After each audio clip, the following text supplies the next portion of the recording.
The more you care about what others think, the more they are in control of your life. If you like what I'm saying right now, my name is Mama Love, and we are on our healing journey. Let me tell y'all a quick little story when I was in high school.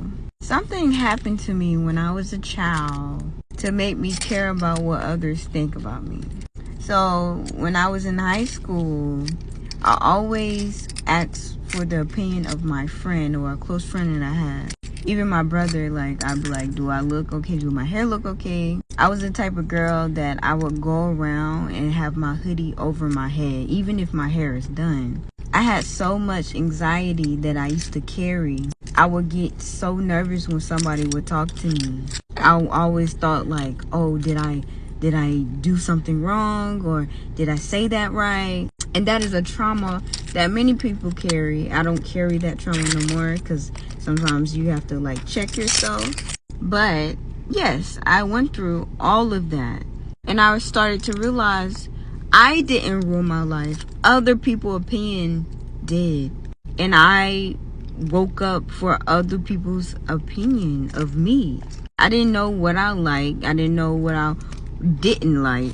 I just always wanted to make others happy, and I wasn't happy.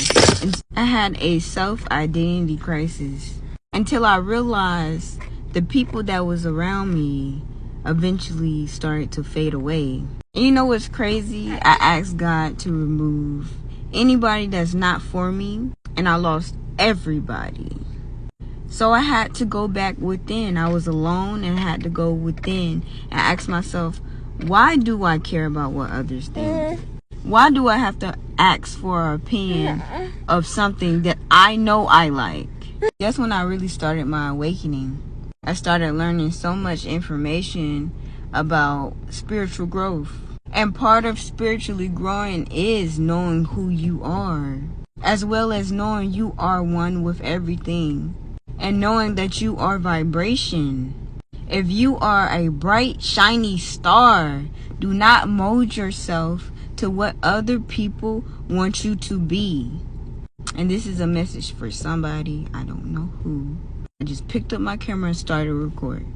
Part of spiritually growing is not caring what other people say when it comes down to what you want to do with your life. Unless you are breaking one of the natural laws. But still, you have to know who you are. And you have to become the captain of your ship, your vessel. You have to become the God of your life. Because you are the one that is navigating through life. You have to be so tapped in with your higher self that if you don't have an answer right then and there, you can go within and get all your answers. Yes, listen to your elders because your elders have been here longer than you. But all at the same time, go within because you have all of your answers. Everything will always work out for you if you just have so much faith in yourself. Stop looking outside of yourself. Go within and go up. And if you're liking what I'm saying, comment, subscribe. I will be posting more. If you want more videos, comment what type of videos you want from me. And comment where y'all are from. Where you from? And I will see y'all tomorrow. Peace.